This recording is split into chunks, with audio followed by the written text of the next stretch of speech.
Salve a tutti. Oggi siamo con Florinda, la responsabile di Tandem, un ristorante che porta il ragù napoletano in giro per Napoli e in giro per il mondo, grazie ai turisti che vi vengono a trovare. Cominciamo a parlare un po' del vostro piatto principe, che è appunto il ragù, su cui si basa tutto il vostro format, per scavare sul significato simbolico di questo piatto nella tradizione napoletana. Quindi, come nasce il legame con il ragù?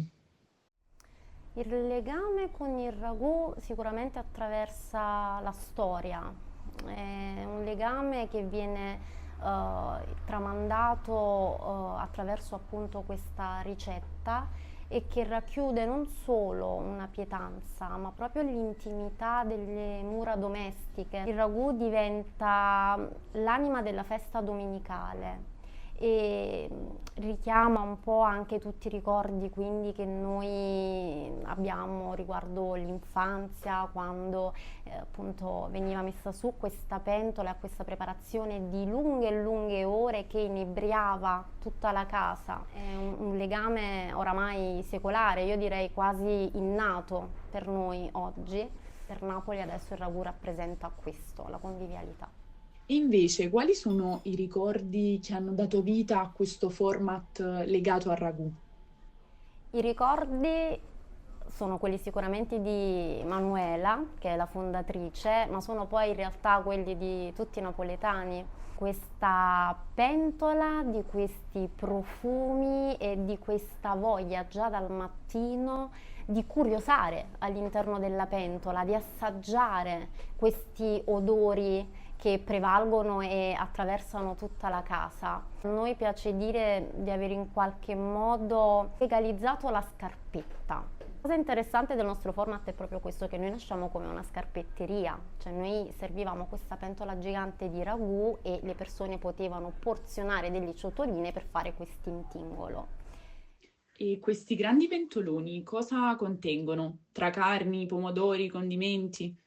Allora, il ragù viene preparato utilizzando sicuramente della cipolla che dà un certo aroma, delle carni che sono di manzo e di maiale, ci deve essere la componente grassa che poi attraverso la lunga cottura si deve diciamo quasi sgretolare e andare a creare una sorta di crema. La cosa bella del ragù è proprio questa, no? Che anche durante la cottura tutti questi processi si manifestano attraverso i suoni, appunto ad esempio quelli del soffritto o di quando si sfuma il vino, ma anche attraverso gli odori. E la cosa bellissima è che tutta questa lunga preparazione tu riesci a cogliere la trasformazione degli ingredienti di quando inserisci la carne, il pomodoro e di quando però questi ingredienti si fondono.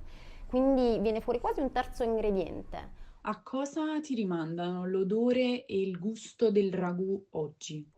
L'amore è una coccola, è una coccola che sono felice di poter attraverso Tandem, quindi con questo format, espandere un po' a tutti, non solo ai turisti che non conoscono e che quindi possono prendere parte a questa esperienza, ma anche al napoletano, perché oggi la vita è diventata molto frenetica, non si ha più tutto questo tempo di far pippiare, perché questa è diciamo la parola cardine un po' che racchiude la preparazione del ragù e ha una cottura a fiamma dolce, il ragù deve pippiare piano piano ed è per questo che ci vuole tanto tempo e ci vuole tanta pazienza, perché il ragù deve essere anche girato, bisogna evitare che si attacchi al fondo della pentola. La tradizione vuole addirittura che si inizi la cottura il giorno prima o la mattina, una cottura di 8 ore, poi addirittura bisogna farla riposare questa preparazione perché appunto si deve assestare, no?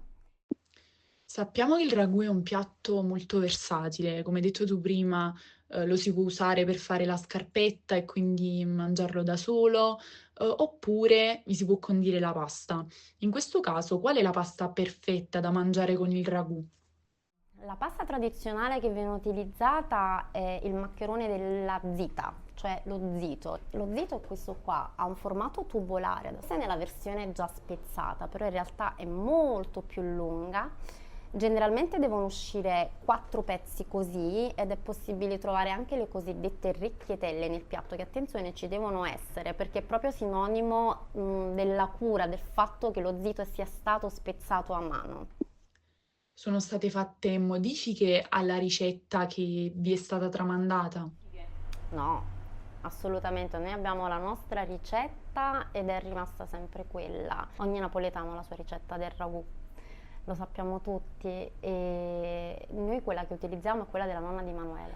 Ce la chiedono spesso e noi ci divertiamo anche a giocare con loro, ma non solo con i turisti, poi anche con i napoletani in realtà. Li sfidiamo quasi ad arrivare a raggiungere il sapore del nostro ragù. Però quando loro ci chiedono qual è la ricetta, noi rispondiamo sempre che è l'amore e la pazienza, perché è tutto lì.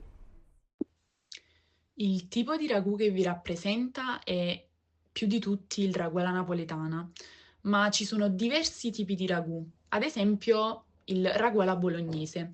Ci puoi dire qual è la differenza tra i due e quali sono le loro origini?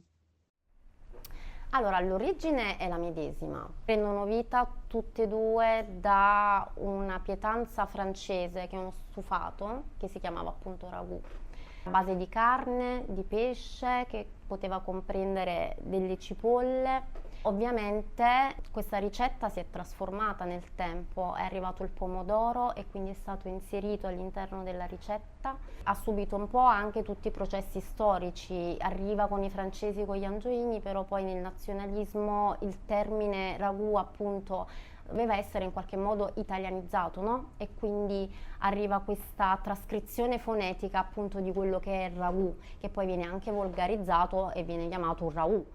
La differenza è principalmente nel tipo di carne e quindi anche nella consistenza, perché la carne, la ragù alla bolognese prevede l'utilizzo di carne macinata, mentre invece il ragù napoletano no, prevede proprio dei pezzettoni grandi di carne che poi si devono sfaldare durante la cottura, o meglio, devono rimanere poi morbidi. E il ragù bolognese prevede l'utilizzo del brodo vegetale che noi non abbiamo e anche l'utilizzo del latte che noi non abbiamo e talvolta viene anche arricchito con una serie di altri ingredienti come per esempio i piselli, mentre invece il ragù ecco, è molto più semplice, si presenta con una consistenza più compatta e quindi non granulosa. Queste sono le differenze sostanziali.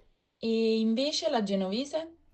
Il ragù alla genovese, che è appunto la versione bianca del ragù classico, anche lui affonda le origini in questa pietanza famosa, questo stufato francese. Più che altro è sul nome, che ci sono però solo leggende, non c'è nessuna certezza. Si narra che questa preparazione venisse preparata in delle bettole per dei marinai che approdavano al porto di Napoli, genovesi, e quindi da qui il nome in loro onore, o forse dal cuoco che ha ideato la ricetta, che forse si chiamava genovesi, però non ci sono delle certezze. Sì, esatto, esistono molte leggende riguardo questo piatto, riguardo la genovese, ma studi recenti, espressi nel libro che si intitola Le origini della cucina italiana da Federico II ad oggi, hanno svelato che le origini della genovese risalgono appunto al periodo degli Svevi, grazie al ricettario Liber de Coquina.